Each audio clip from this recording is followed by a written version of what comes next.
Good evening, everybody, and welcome to another edition of 108 Stitches Baseball Talk. My name is Scott Morgan, Rant, the Motor City Madmouth. Yeah, I'm a little bit more motor now than I was about 10 hours ago when I was really a zombie coming back for an interesting ending to a trip to the NCAA Women's Final Four, hosted by the South Florida Bulls. And I want to thank Brian Seagrass and everybody up in Tampa for hosting us as well. What an incredible tournament it was. Let me talk about the crew. Lots to get to. I want to thank Eric Katz. We always look forward to having him on. Yes, sir. Always a pleasure to be here. Thanks for having me again. You're very welcome. George Eichhorn couldn't make it, so when he says he couldn't make it tonight, that's okay. I got somebody prettier than you, and that's Megan Price. She'll light up any screen on the planet. Glad to have her on. She'll be on Monday nights from time to time. Megan, thank you very much. Absolutely. I'm a huge baseball fan. I'm lucky enough to be able to work in it, so I get to live it too. And, it's not quite basketball for me, but it's definitely number two. Well, that's all right. We're glad to have you on. I've been looking for somebody like you to make some periodic contributions to the show, and I know you'll be a really nice part of it as you do everything else. Megan and I did a hoop show that went real well, but then again, she's the queen of hoop for a reason, and I'm glad that she's on here. All right, Trent, fresh off his trip to Hawaii. Hey, everybody. Glad to be here. Always exciting night of 108 Stitches. April's in full swing. I mean, we're going to talk a little bit about Vladdy's big cash. And we got Megan, The Price is Right. I'm pretty excited about her joining us right now. So, as we just add a little more flavor to the Motor City Madmouth, it only gets better. It just keeps getting better, Scott. You came back from Hawaii. You came up with a great one-liner like that. Really? Seriously? I've been hearing it my whole life. It's okay. Oh, that's great, Trent. Good man. You're the only one that isn't jet lag, car lag, or whatever. But the man with the magnifying glass and the mitten, his name is Taylor the Phillips, and he's under the microscope or the magnifying glass. Welcome back, Mr. Phillips. Great to be back. Megan, nice to meet you. Check out my magnifying glass, of course, for my Michigan Sports Truth podcast. It's my only prop that I need. Very good. Well, let's get to it. A lot of ground to cover tonight. Keep in mind, we have the NCAA men's basketball tournament finale with Florida against Houston. And who knows, maybe we might throw a little prediction at the very, very end. But a lot to get to this evening. So let's get to it. Vladimir Guerrero, 14 years, $500 million to be Canada's hero. He'll be the third highest of a group that consists of Juan Soto, 15 years, $765 million. And Shohei Ohtani's 10 years, $700 million. So let's start off with you, Megan. What do you think about Vlad Guerrero getting paid? I'm kind of surprised he was on the trade block last season there at the trade deadline. So knowing that they were okay with moving on from him and then they just decided to double back and pay him seems kind of strange to me. But they got to pay somebody, right? Nobody wants to go to Toronto. So they got to throw the money at somebody. There you go. Keep him there. Nobody wants to go to Toronto. First baseball. I suggest they move the team to Montreal and bring the Expos back. That's my suggestion. I'm going to enjoy your insights. Oh, my goodness, Megan. Great stuff. All right, Eric. Try to top that.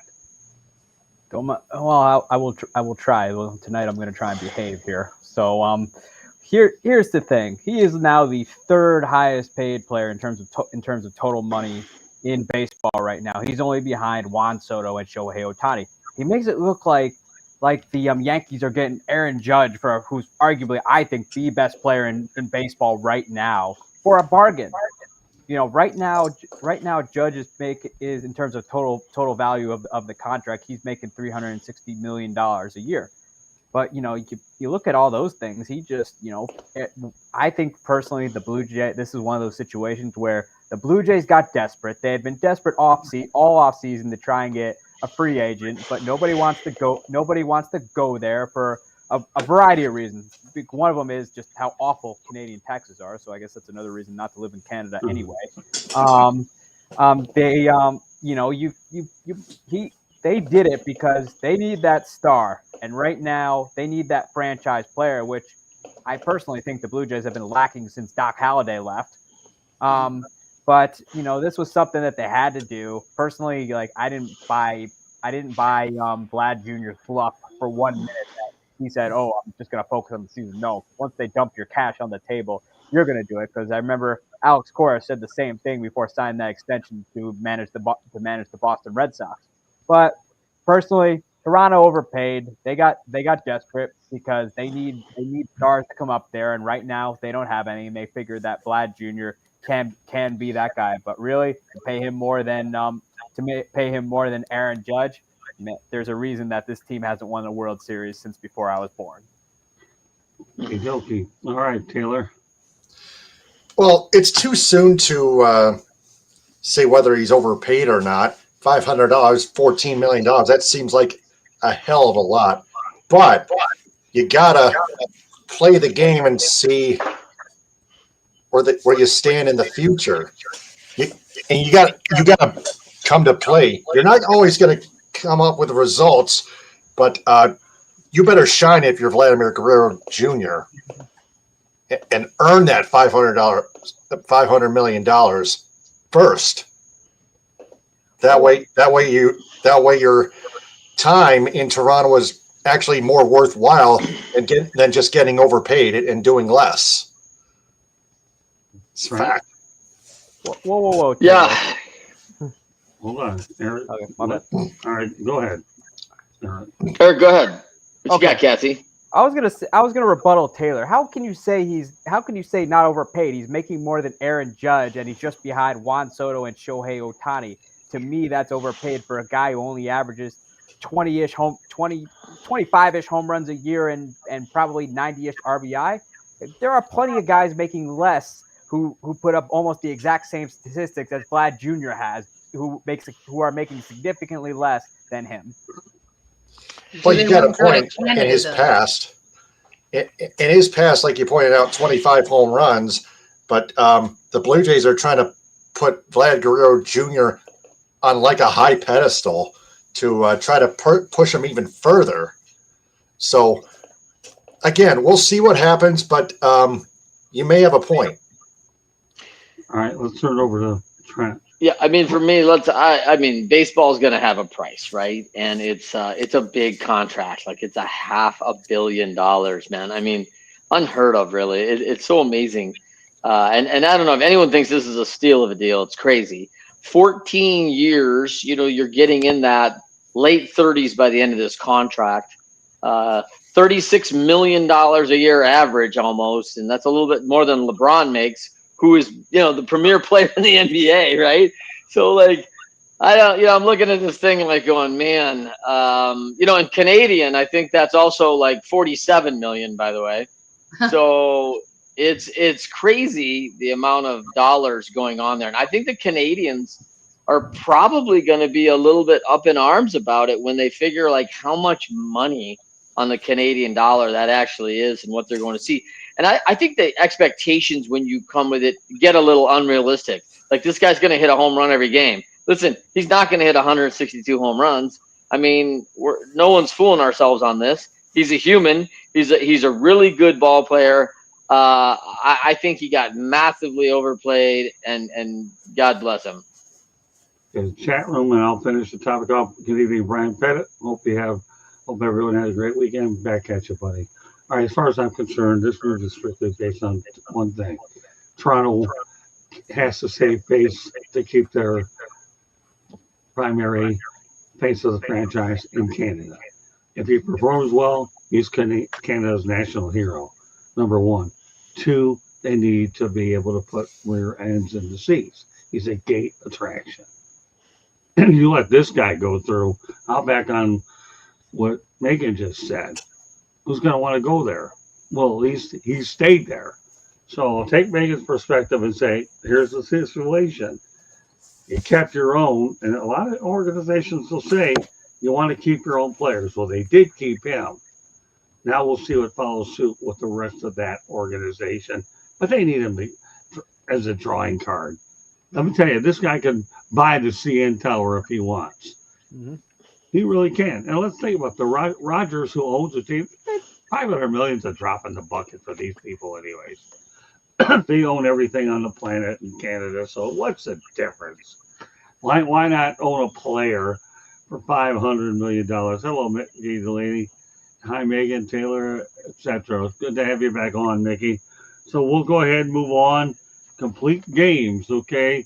A great one. You see them. Nathan Eovaldi throws a complete game shutout by going 9 innings, 0 runs, 4 hits, 8 strikeouts, 99 pitches, 0 walks, leading the Texas Rangers to a recent 1-0 win over the Cincinnati Reds. Texas' only run was a home run by Wyatt Langford. There were only 28 complete games in MLB last season, the lowest in baseball history. Keep in mind, folks, there were 622 in 1988. All right, Lyric, lead off. I mean, I've always loved. I mean, ever since going to Texas, Nate Eovaldi has just become one of the better pitchers in baseball. He's he's kind of found a home there after bouncing around for a little bit. He was a big part of that World Series team in 2023.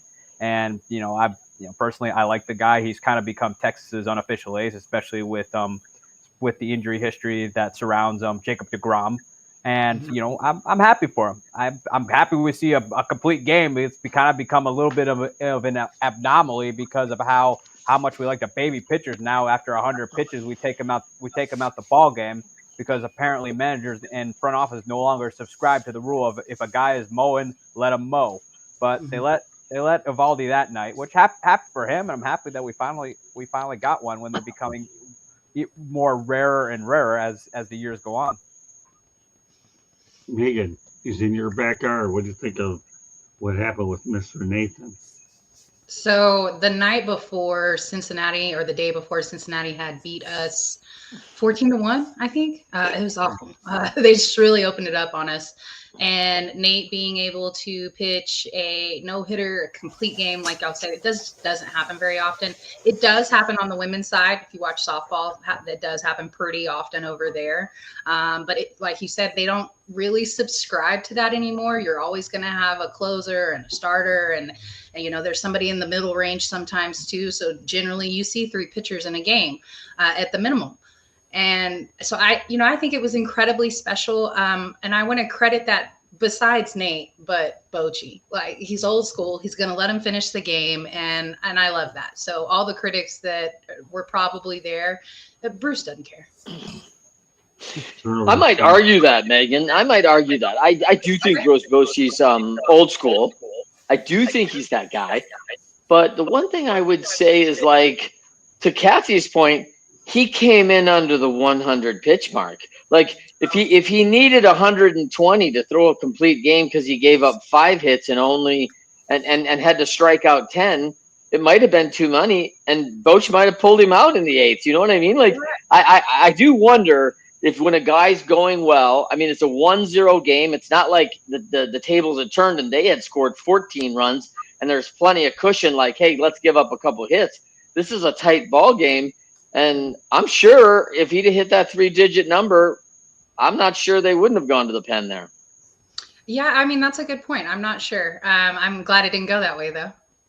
Me too.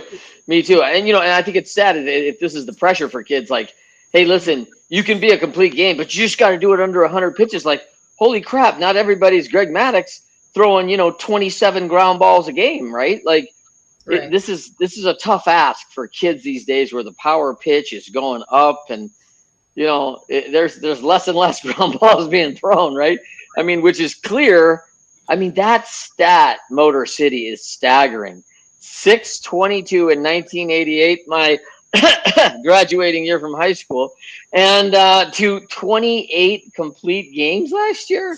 Like, this is the thing I really don't. This is going to be my rant one of these days, Motor City. I want to rant on the fact, like, everybody wants to talk about stats and how it's bettered the game. Then why are all the stats gone to crap? All the stats suck. Everybody's actually worse. In fact, people 20 years ago are going, man, I missed out on my era. I would make $100 million now. I mean, look at this. I'd be the 3rd best player in the league when I was the 5th best RBI guy on my team. I mean, this whole thing and the stats and all the money is gone. It's gone sideways to me. Well, Trent, I actually have a topic on that. Okay. Your rant may come sooner than later, but considering everything that's happen right now. I think we're just trying to make sure that we try to get up to speed with what we're doing. Megan, anything Okay. that you wanted to add to this at all, or are you okay with it? I mean, if we're just going to stick with the Rangers real quick, I'll say that I'm so impressed with the start that they've had. However, at the bottom of the division is who I thought was going to be battling it out for first, which 10 games in is still a very long way to go. But the Mariners in dead last in the AL West is a shock to me.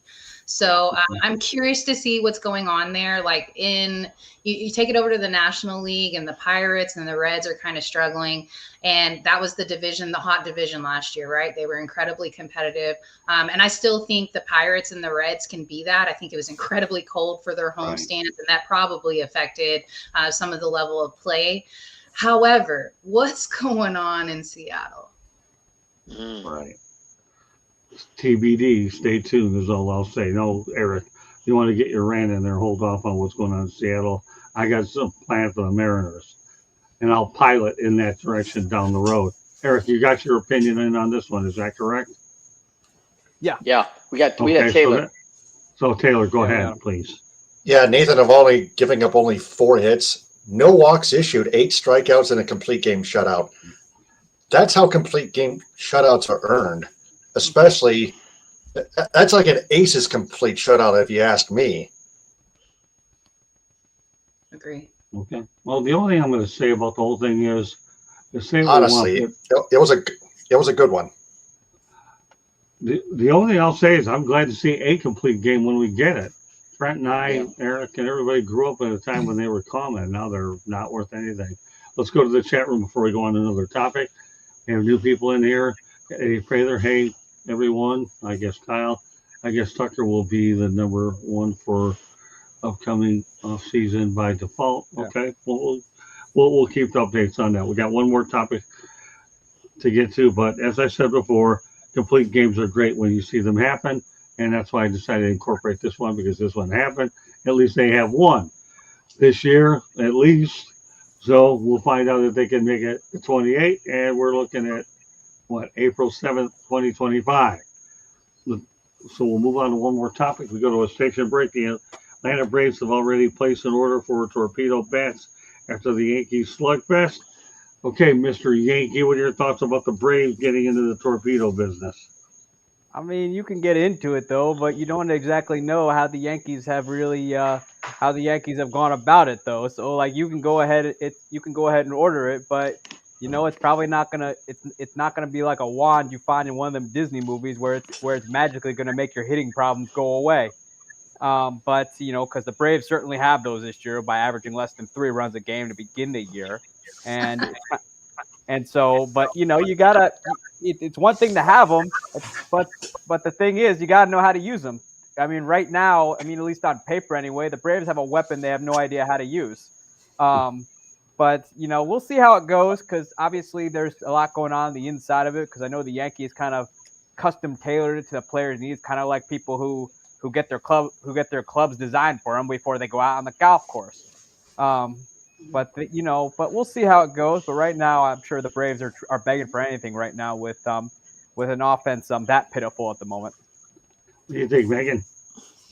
I think the Braves have bigger problems. I actually think that the team that's going to stick it to the Yankees some way, somehow, is going to be the Red Sox. Like, I think that I was just talking about this morning on the radio show that, they had a lifelong fan from MIT that designed this bat, right? And can you not just picture the Red Sox going out and getting somebody like literally Goodwill Hunting? It's about Boston. Like they're going to go out and get a magic glove or something to stick it to the Yankees, I feel like. So I don't know. I don't think Atlanta's the one. That's not what they should be worried about. Those are fighting words, Megan. Those are Yeah, fighting words. I know. I really like the candor, Megan. All right, we'll turn it over to Clarky. Yeah, for me, I mean, it's a copycat league. Cassie hit that like right on the head, a couple weeks ago when this came out. But this is innovation, right? This is when innovation meets. Like, let's get the sweet spot right where it hit. And with all the stuff we're measuring, we should be measuring where your contact point is on the bat. And you're making 80% of the contact within a 2-inch parameter on that bat. So why wouldn't you load it up to be that sweet spot on your bat? That would be fabulous, right? And a smart move. Guys like to crowd the plate, hit it on the inside, hit it between the trademark and the label. Like, this is where they want the ball. So, like, load it up. And I think the Torpedo structure of innovating, I think, is really good. And I like the idea of probably making it lighter the way they did, really emphasizing that heavy area in the sweet spot and tailored to the hitter. And I think it's good. It's good to see some innovation in 140-year-old game, right? Like, this is what we need a little bit today. And I do not think it's going to save the Braves. I don't know what's going on with the Atlanta Braves, but other than maybe they shouldn't have got rid of that hitting coach, Bobby Magianis, who's been there a few years and was there for that World Championship, and he moved on from there this year. I don't know what they did in the whole hitting department this year, but the start has been a little bit auspicious, right? Abysmal. Okay, Okay. Taylor. Good word. Terrible. It's been Good terrible. word. Well, It's 10 both games, Eric, a lot of time. both Eric and Megan have valid points. The Braves' offense has been lackluster.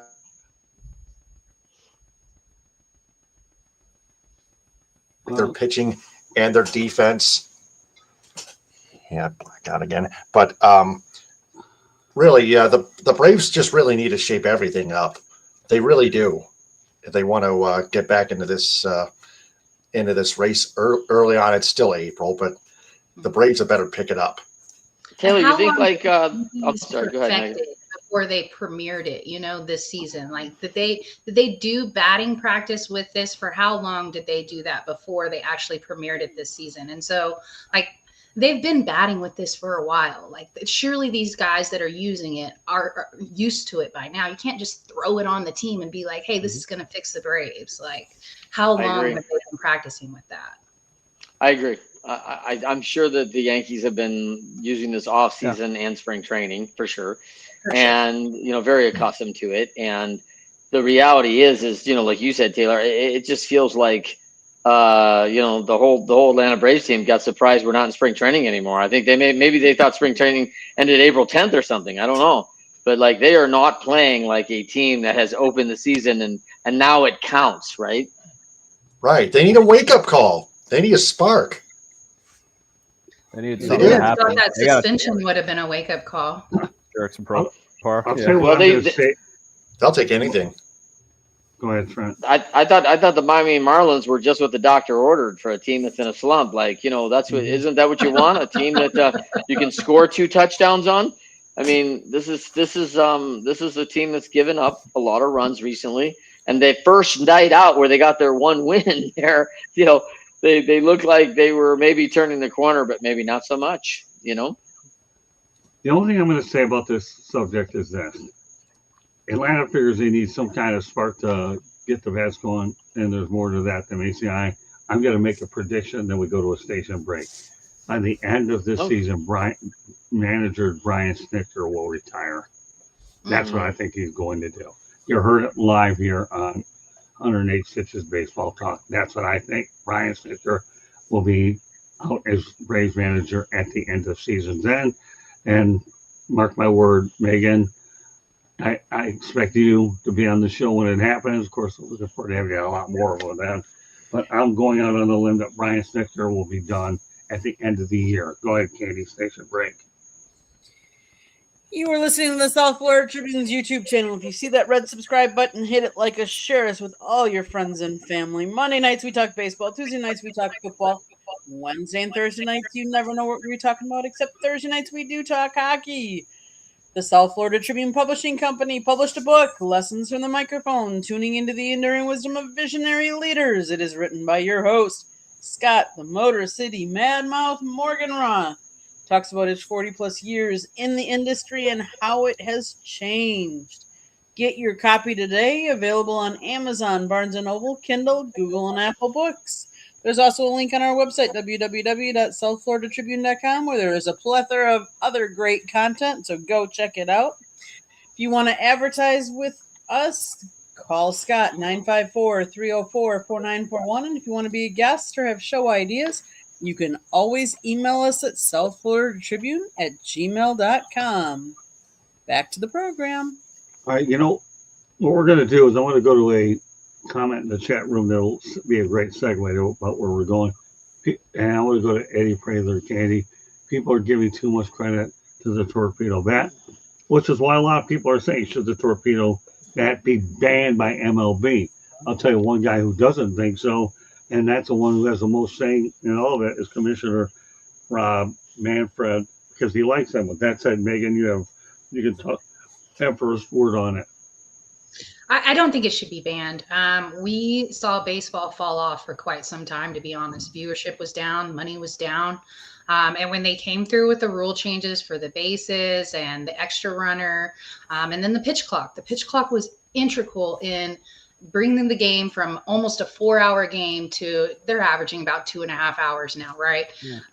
And thank God for those of us that work in the stadium, when there are extra innings, it's not 1:00 in the morning when we get home, it's about 11, and that's doable, But I think that these things keep fans in the seats, because I can literally remember falling asleep in stadiums before when, I'm with my dad and he was covering games and I was young, and who wants to be in the stadium for 4 hours? So I think that really brought a spark back to the sport, and you don't want to lose that now.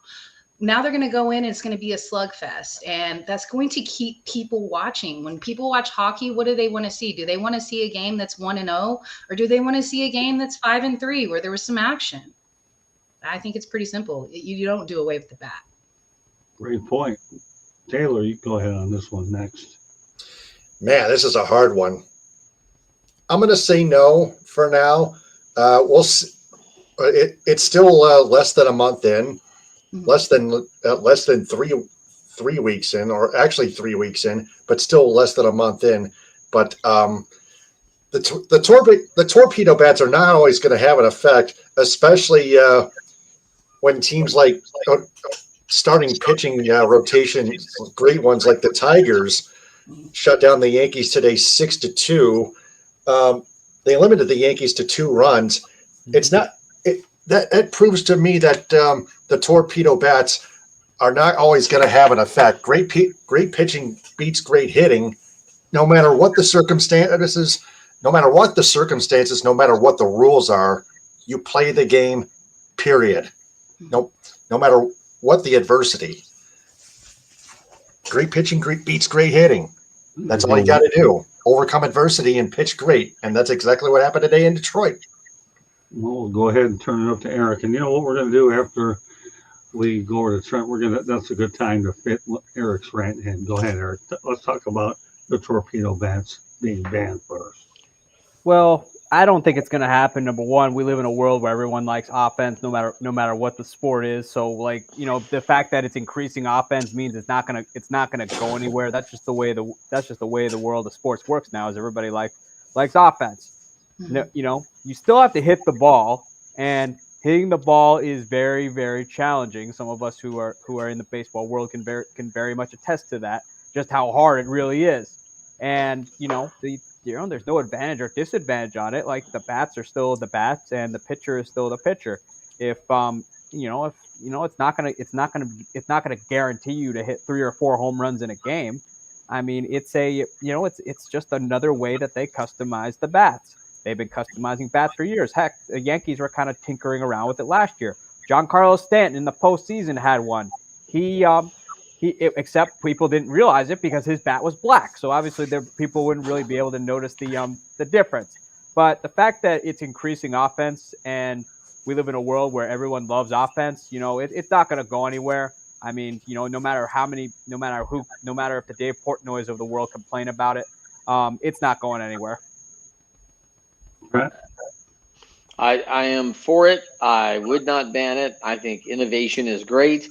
And I agree with everything that's been said so far. Like, you still got to hit the ball on the sweet spot. That's not easy at any level, let alone this level with the best pitchers in the world. So, and I would say, hey, maybe this was different. It was just something, totally gregarious, where they were putting up 25 runs or night, or something, and it felt like an aluminum bat. I would say, hey, this is a totally different deal. But that's not the case. It's meeting specs. You're not getting any bigger. In fact, everyone knows that, hey, if I could use a more dense, thin bat, like a hard wiffle bat, I could square up a ball harder and hit it harder if I had that in a more smaller, but it's harder to hit the ball then, right? So like, it's not going to work. It's not going to be as effective because it'd be harder to square it up. So you've seen some players who have adjusted to that, to go to a very thin, hard bat to really make hard contact. But I think the Torpedo bat's here to stay, and I think it's going to be good for the game. And I think also people are going to learn, like, there's a lot of weakness on the end of that thing because of the big cup. So they're going to find out that, like, listen, the overpowering 102, it's going to come back to you got to pitch. Get people off speed, get them out in front, get them hitting off the end of the bat because that ball's going nowhere off the end of a Torpedo bat. I've always been a firm believer that bat speed has a lot to do with it, and I'll reiterate when I said top of the segment, if Commissioner Rob Manfred likes them, they're not going anywhere, period. I don't care what anybody says, fans, critics, will mean nothing. Commissioner gives you the thumbs up, they're not going anywhere. All right, perfect time to tie in Eric's rant. Go ahead, Eric, what's on your mind? Well, I was really not happy the other day that they decided to play the Yankees and Tigers game during the day when about 95% of the general working folk is at work working and not watching baseball. I think it was Rob Manfred talks about growing the game, which I'm not really sure how much growing of the game he's done. As a matter of fact, he's probably going to make it worse come after 2026. But personally, playing the game during the day when nobody can come was a bad move by them. They really should have gone to a double. They really should have gone a doubleheader the next day. I get it was cold and bad weather out in Detroit. Sorry for Trenton for having to come back from your tropical paradise. Right. But at the same time, though, it really should have been like a day-night doubleheader. It shouldn't have been just all played during the day because no one could see that. The stands, it looked depressing to look at the stands. It looked like we were watching COVID-era baseball in 2020. But I thought it was a poor move by baseball's part. They're talking about growing the game and deciding to play a game when the general working folk is at work is not the way to do it. Day games are for students. I agree. That's when the kids are coming. That's what day games are for. They didn't even get the kids. They didn't get the kids. That's crazy.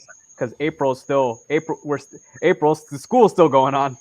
No, that's what I'm saying. Like here, the at least it started at 3. The games, like that's what day games are for. Yeah, those are after school hours. The game starting at 3. Of course. My time. Yeah. Great take, Megan. Thank you. Anybody else want to add to it? Yeah, Taylor, keep going. Well, of course, like I said, the game started at 3. It's after school hours. It's April. The weather's going to be cold anyway. So no matter what the time, both teams have to adapt up to it and play up to it. It went both ways. The better team won today. Of course, that's just the truth.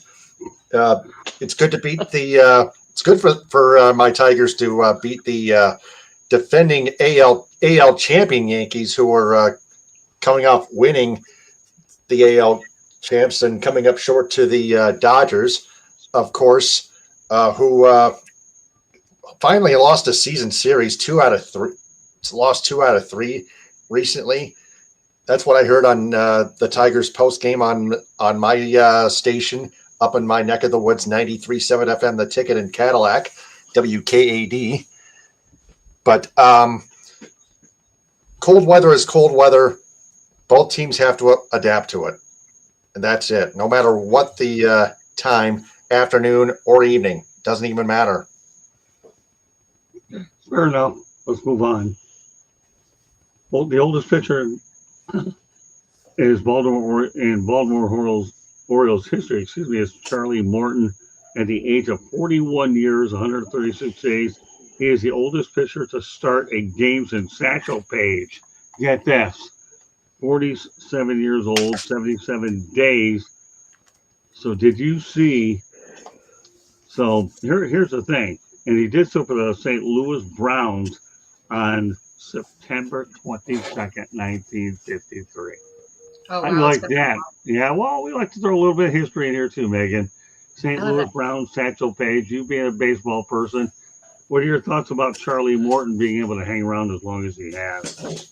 Oh, I love that. And especially in an organization that's so young. They've had a farm system that was up and coming for a while. And then the last 2 years, they've called those guys up. And, luckily enough, we have an 806er who plays for the Baltimore Orioles. So I got to see him during high school, and that's Heston Kjerstad. And in fact, he's one of like four guys that all look the exact same. They all have the same haircut. And I never really know which is which until I see their jersey numbers. But I love that they have some veteran leadership there. And, we had a chance to have Bartolo on our pitching squad. And I love to see somebody that kind of defies the odds. Maybe he was too big to be running the bases, but he was out there. Maybe he was too old to be pitching, but he was still out there. So I love those kind of stories. Good for him. What about you, Eric? Charlie Morton has always been a primary primary changeup off speed pitcher. So those guys tend to last a while. I know Jamie Moyer did that for the longest time, where he would have probably some of the nastiest off speed stuff that you'd think a batter would be able to nail, and he somehow makes it past the bat. Those guys those guys kind of rebel against the notion of you got to throw gas in order to make in this league, which I really like those pitchers that go against that belief, because it just shows you that you don't necessarily have to throw 98 plus to think about to make it in the league. Charlie Morton defied those odds by kind of going off speed, obviously, but the fact that he's been around this long is truly a testament to time. So obviously he's on a good team. He's on a pretty good team with a lot of young players who are starting to come of age, and it's just great to see. What about you, Taylor? Well, you guys mentioned Charlie Morton's stuff, his change-ups, off speeds. It helps take several kinds of pitches to the next level, like the curveballs, the splitters, the knuckleballs, the sinkers, the forkballs, other stuff. The screwball, that doesn't get thrown in too often nowadays, unlike the late 90s, of course. The screwball is the backwards curveball. Everyone gets that. That needs to be that needs to come back into baseball in general, in all levels. But really, it just takes it to the next level. That's the point. Trent?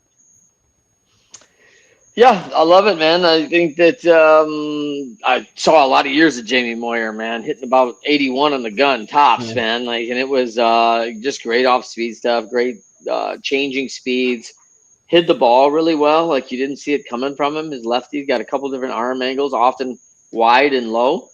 And I think guys, if this is probably my knock on the biggest thing with Major League Baseball is people falling in love with a gun. And, the game still comes back to if you know how to pitch, you know how to pitch. And the name of the game is getting people out. And if you can get people out, you should have a good career. Eric, you already said something on this one. Is that correct? Yeah. Okay, so here, I'll close it out this way. Frank Tanana reinvented himself when he couldn't throw hard. Kenny Rogers stabilized the Detroit Tigers pitching staff and helped Justin Verlander develop. And of course, what Clarkey said, Jamie Moyer, you need to have older pitchers around. And the fact of the matter is Charlie Morton's won a World Series, I believe, anyways. Whatever money he can earn is great. If he can be a mentor of sorts to these other pitchers, more power to him. Hats off to Charlie. Because I'll tell you, over the weekend, I had the opportunity to talk to the best mentor of them all. That was Gino Auriemma of UConn women's basketball, a 12-time champion. And I'll say this, and I'll release a video. I actually asked a question to Coach Auriemma what it was like to be mentioned in the same sentence of John Wooden. That was after his championship game. We'll release that on the South Florida Tribune YouTube channel as we go along. Well, I have a Texas woman on the show, so how can I not even bring this thing up knowing I have Megan on here? So let's get a little bit of words of wisdom from Texas Longhorns legendary coach Augie Garrido. Failure is part of success. learn from it, and keep moving forward. So my question to you, Megan, and if you wanted to wear your Longhorns attire, you would be able to do it, but you brought it on last week. You're I always did. welcome. You're always welcome to wear it anytime you want to. What are your thoughts about Augie Garrido and his words of wisdom? I definitely agree. I don't think that there is really a loss that you can't benefit from. Obviously, you don't want to lose at this portion in the season. I would rather take those losses, during the regular season, but it doesn't always work out like that. And it's been 22 years since we even made the Final Four. The only time they won a championship was the year I was born, so 85. And so it's been quite some time now, I would have loved to have seen them take it to that level. However, I don't know that we were the better team. Like, I think it worked out the way it was supposed to work out. I never, throughout the entirety of the season, thought we were a better team than South Carolina. We just happened to have a win against them, but that win was at home, and there were some questionable calls from the officials, and it went our way. And so sometimes that happens at home games, and you just kind of have to be honest about it. Even in your fandom, you can be logical in that and be realistic and say, hey, that probably didn't go the right way.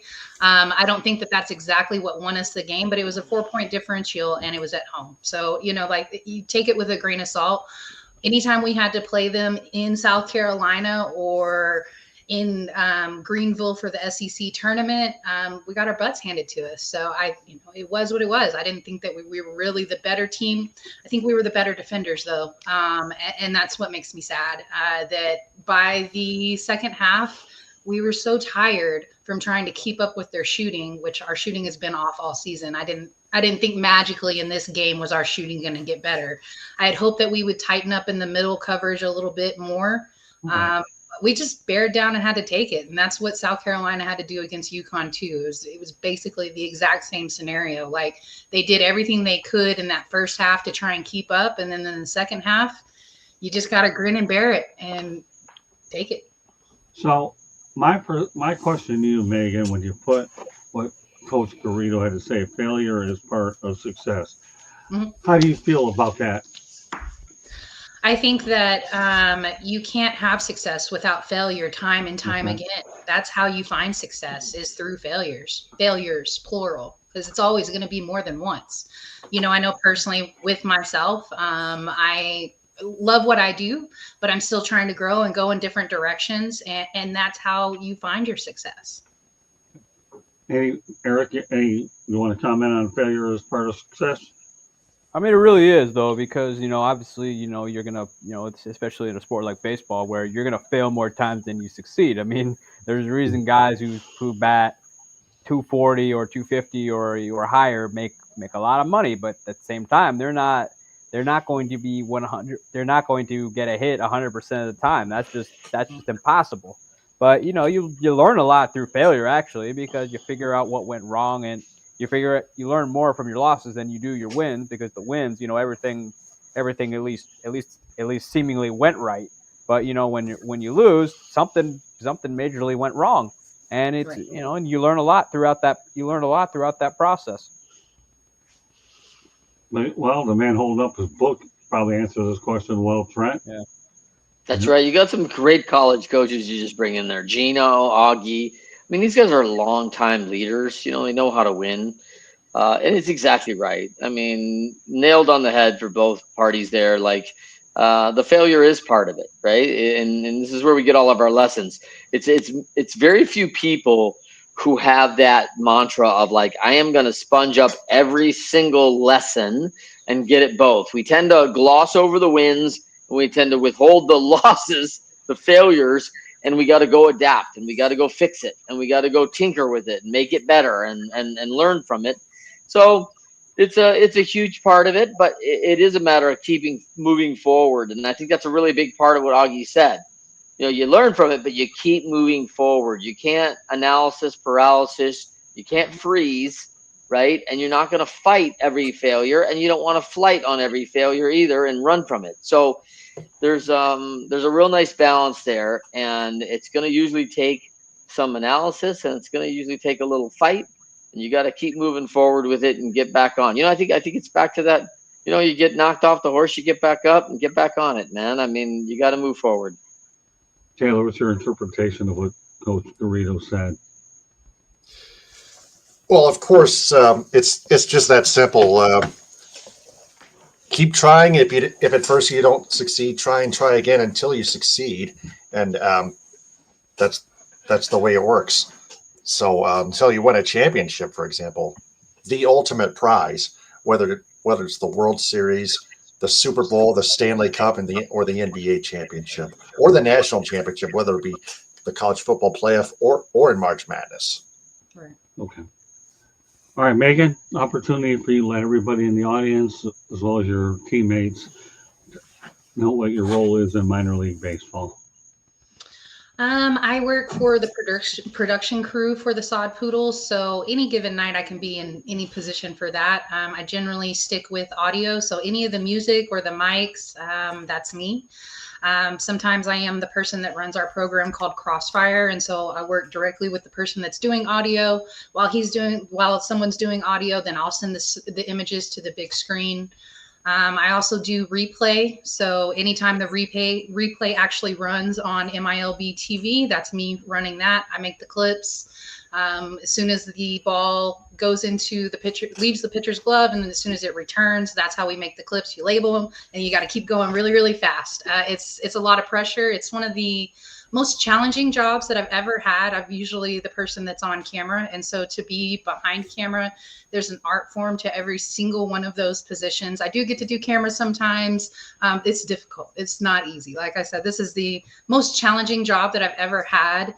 But it has shown me the direction I want to go. And while production may not be it forever, I get to paid to watch baseball. So it's a beautiful, beautiful thing. And hopefully, I'll be moving towards a different direction, but still within baseball. And hopefully that's front office. Well, fine. And I'm sure I have a lot of connections in the industry, and so does Trent. So you keep doing what you're going to do. We'll see what we can do to try to help you get to that point when the time Which team is that, Megan? Which team? The Sod Poodles. They're the AA affiliate for the D-backs. Sod Mm-hmm. Poodles. So Sod Poodles are another name for like groundhog or prairie dog, but there was already prairie dogs within the league, so we had to go with a different name, Sod Poodles. It is a prairie dog. All those trademarks, they blow me away with all these names that they come up Never with. heard that in my life, by the way. What Yeah. town is that in, Megan? What's the host town, Megan? Amarillo in Texas. The Amarillo Sod, and they're in the Texas League in AA? Mm-hmm. Wow. Yeah, Texas League has a great history Great of producing history. a lot of players. They really do. Yeah, they're lot of actually a two-time champion. So they won in 23, and then they won in 19 as well, but they were with the Padres then. I feel Great like a stuff, shout man. out for the Sod Poodles and a hat coming this way is almost in order. I would love to get you a hat. They have tons of really cute stuff. We even have, oh my God, we have an alternate I need some identity. cute stuff, Megan. That's what I need. I need some cute stuff. Okay, I got you. We even have an alternate identity called the Pigweeds. Awesome. Well, hey, I know that- Megan, The logo is so cute. So I definitely recommend checking out our gift shop or the team store shop. There's tons of great gear there. Okay. well, if you ever want to wear their attire here, you're free to do this once in a while. We have another alternate identity called the calf rise. That's right. Y'all know what the calf rise are? No. Never heard No, I of it. don't know. Calf rise are the Oh. bull's genitalia, and you eat them. Oh, Lord. Oh. What you learn on 100 Is that really true? Yeah, there you go. There's a delicatessen, Taylor. What you learn on 108 inches baseball talk, people. All right. Well, you know what we're going to do? Taylor, you're going to get a parting shot right now. Then we're going to make predictions to wrap it up. We know they have the NCAA men's Final Four. Everybody will get a crack at this. All right. You have a parting shot that you want to talk about with the Tigers real quickly, Taylor? Of course. They beat the Yankees today 6-2. They swept the White Sox like they should have. They almost lost that finale, but they came back from down 3-1. Andy Ibanez, a bases loaded walk, and then Spencer Torkelson, the game-winning walk-off 2-run double at the bottom of the ninth. Of course, after taking 2 out of 3 in Seattle and getting swept by the defending World Series champion LA Dodgers in LA at Dodger Stadium beforehand. The Tigers are coming on strong. Javier Baez is striking out less. Spencer Torkelson, although he had an 0-for-4 performance today, is hitting very well. One negative thing I'd like to point out about them is Colt Keith. 2 errors in one play. He's hitting, and he can't defend. He can't pick the ball. He can't throw accurately, and he's hitting 185 with a 695 OPS. Those offensive numbers from Colt Keith are just bad, and they're just not good enough. I cannot wait. I would like to see Colt Keith improve, but at the same time, I can't wait until Gleyber Torres comes back. What are the Tigers going to do with Colt Keith? They might as well just bench him and have him as a backup, of course. I just can't wait. So that's my parting shot. Okay, as we're conscious of the NCAA men's basketball tournament, because everybody wants to watch it, our parting shots are just going to be predictions. How's that sound, everybody? So with that said, who do you like tonight? Eric, you have the Houston Cougars, and head coach Kelvin Sampson has done a whale of a job there coming back to college basketball from the NBA. Just give me a prediction, Eric, tonight about the Gators and the Cougars. I got to go with Florida. This team can defend, they can shoot, they can get inside on you. They literally have it all. It reminds me of their back-to-back national championships teams back in 07 and 08 where they could literally do it all. I got to go with Florida. What do you think, Megan?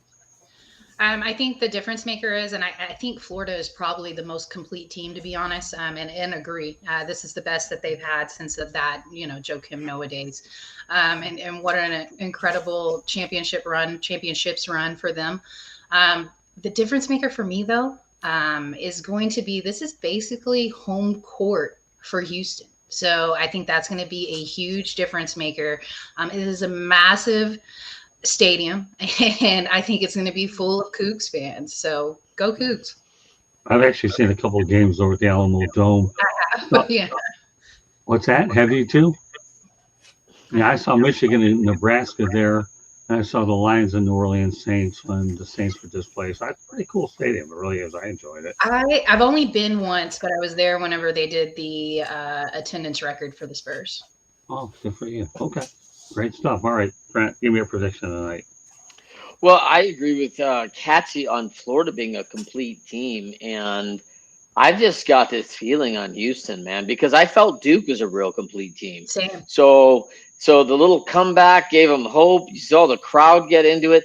I think they got to come out early and hard and get that crowd in them early, and make sure they stay. If they're not going to be able to come back on Florida with that kind of deficit that they got a chance to on Duke. A lot of things went right there, and I think if they get that 10, 11, 12 points that late, I think it's going to be a bigger issue. They've got to stay close early and stay at them. So give me a prediction. You're doing everything, but give me a prediction. I'm going with Houston. Okay, fair enough. Well, what about you, Taylor? I'm going to go with Florida. Okay, fair enough. So, Scott, just remember when I win again, and no one ever pays me the ransom, like I just want another one. Just I wore Dodger blue for you, and that's all you're. I'm not gonna wear an official Dodger shirt. That's all you're getting from me, pal. All right, Katsy, you held up, bro. I'll give you that one. You held up. I took it like a champ that day. Yeah, good. He was the one guy I didn't expect to Motor City. He's the one guy I expect crying in his beer, and he came in his blues. I am a man of my word, especially for a guy who has something I don't, which is championship rings. All right. Well, I'll tell you what. I'm going to go with Florida because I've been predicting they'd win it throughout the entire tournament. It'd be hard to go against them. But after I saw what Houston did to Duke, the Cougars can sneak up and bite you. So would I be surprised if Houston won? No. But how do you go against a team that you've been picking all along? You don't. You don't go ahead. It'd be like taking a test and picking one answer or changing your mind. All of a sudden you were wrong. I'm not doing that here. A couple of other things I want to make note real quick over the weekend that took place. I did a couple of Motor City Mad Mouse shows on the road. So please look for them on the South Florida Tribune YouTube channel. One of them was with a woman that I actually covered in Tampa who played for Armwood High School and the University of South Florida named Jackie Eisenhower. Now, I mentioned Jackie Eisenhower is because she was a standout player at USF and also with Armwood High School, but she refused to play overseas and decided to take a work in the greater Tampa area. I had a great 30-minute interview at George Steinbrenner High School. I hope everybody has an opportunity to watch it on our YouTube channel. It's a very inspiring story. The second thing I want to point out really quickly was at a Motor City Mad Mouse show on Saturday at the Black Rock Bar and Grill out in Tampa, Florida. And my co-host Leo Haggerty offered a prediction that he thought the Houston Cougars were going to win it all. But he also had a lot of great insights. Now, I will say one thing about Leo is he's 70 years old and he's going strong in this business. And him and I get along really well. We had the owner of Black Rock, Craig Picard, who was kind enough to let us use his wine cellar so I could go absolutely wild. Not that any of you should be surprised when I do that. So those are a couple of shows you can look forward to, as well as a lot of media availabilities that we had over the weekend in Tampa, Florida. As I started the show, I'll finish it. I want to send a special thank you to Brian Seagrath, the head of communication at the University of South Florida, as well for allowing us to come up there. USF did a really good job hosting the event, and of course, the NCAA women's staff for approving us to get in there. And again, Gino Ram, to me, I learned a lot about him, and thanks to Megan, who gave me a really good understanding of how great the women's game is. I learned a lot over those 3 games. I didn't care if they're one-sided or not. We know the men's games were close on Saturday night, and tonight we look for another barn burner. So great show tonight. George Eichhorn, I hope you've enjoyed the Sacramento and the Pistons. Megan did absolutely dynamite, taking your place. And you know what, George, you might have some job security issues if I bring her on. So, George, you never know. If you miss a show, as they always say in sports, next man or woman up. So with that said, we're going to let everybody know how they get a hold of themselves. Candy will chime in for one station break. We have the NCAA men's basketball tournament in a matter of about 10 or 15 minutes. Okay, Eric, lead off. You can follow me on my Twitter and X account at sportsteamnews.com, where I tweet about all things baseball and all sports for that matter. And also you can follow me on my blog at BaileyUpSports.com, where I cover all things baseball. If you think I don't like your team, yes, I don't like your team either. I love that. All right, Trent, go ahead. How you like Eric, by the way, Megan? I've enjoyed the show quite a bit. Thank you. Okay. He's my young up-and-comer. This kid's got so much potential. It's unbelievable, this guy. He's 30 years old and acts like a 60, 70-year-old. My body acts like 100 years old, so go figure. So, all right, Trent, go ahead, please. Trent Clark. I am at all the socials at Trent M. Clark or Leadershipity. I am a serial entrepreneur. You can find me at trent-clark.com, or you can find it at leadershipity.com. You can email at trent@leadershipity.com. And, of course, you can buy the book, Leading Winning Teams, right there, published by Wiley. And it is a great little walk down how we're transitioning from athletics and all the leadership capabilities learned from athletics into the corporate and commercial world. So check it out. It's a great little read. I'm so thankful to Katsy for being a stand-up guy. And believe me, he doesn't like your team. And for Megan, she does have the price right. So I'm thrilled that she's on here. So that's great. And Tyler, 2 mittens over there. You can't. Taylor, sorry. Taylor, 2 mittens. I'm just loving Taylor being on, and another Michigan guy, man. We can't go wrong with another Michigan guy, Motor City. Right. Of course, thanks. Yeah, we got magnifying glass. Don't forget that. Yeah, we have Taylor, Michigan Phillips, because there is a town called Taylor, Michigan. Taylor, Michigan, yeah. Yep. All right, Taylor, put it out there. Let everyone know how they can reach it, please. All right. Follow my Michigan Sports Truth podcast on YouTube. Subscribe to its channel at the Michigan Sports Truth podcast. Also follow it on X, Instagram, Threads, and TikTok at Michigan_Truth. Like its Facebook page and follow it and listen to it in audio form on Spreaker and join its supporters club. $2 a month. Just $2. There you go. All right, Megan, if you haven't put your stuff out there, please put it out there. That's one of my memory issues. Once in a while, take a hit. Go ahead, Megan, please. Absolutely. You can just search the Queen of Hoop. You'll find me on Instagram, X, or Facebook, or just my name. You'll find me. And then look up the Chicks podcast. That is mine and Candy's, Jen and Carrie's YouTube channel. We've got 3 Chicks on a Pod on there. We've got Chicks and Salsa, and then we have all our coverage that we do as well. Okie dokie. So, Eric, you put your stuff out there yet or not? Okay, so Candy, go ahead. Take it home. South Florida Tribune Publishing Company published a book, Lessons from the Microphone, Tuning into the Enduring Wisdom of Visionary Leaders. It is written by your host, Scott Morganroth, the Motor City Madmouth.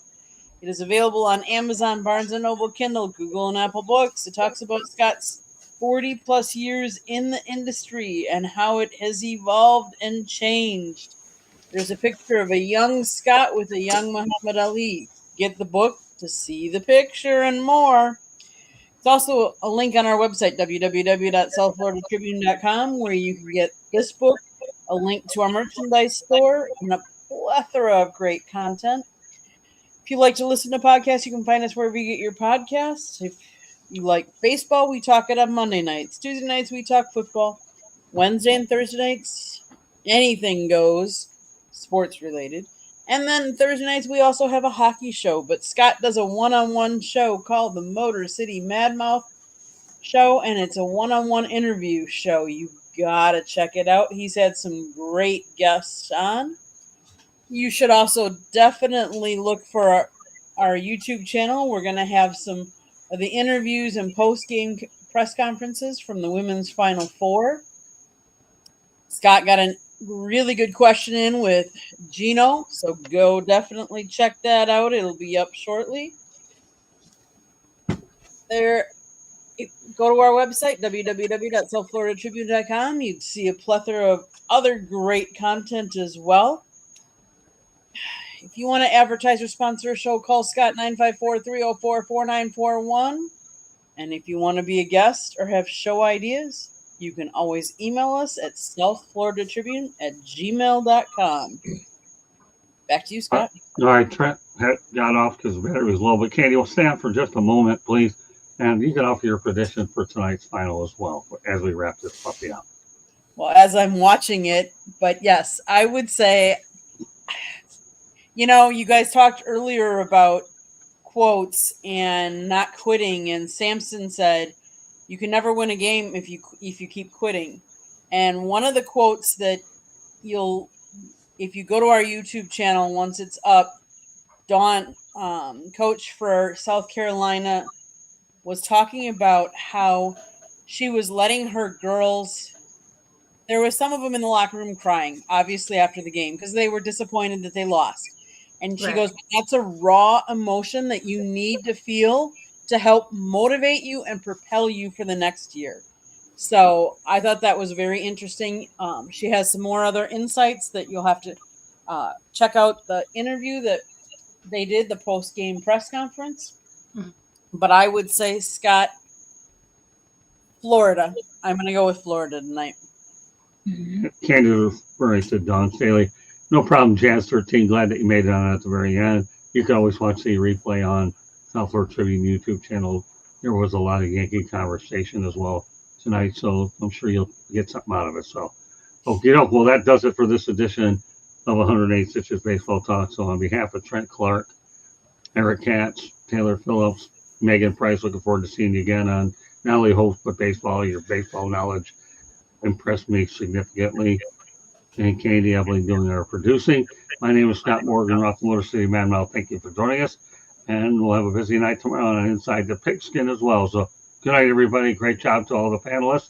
And we will see you tomorrow night talking Pigskin. Good night, everybody.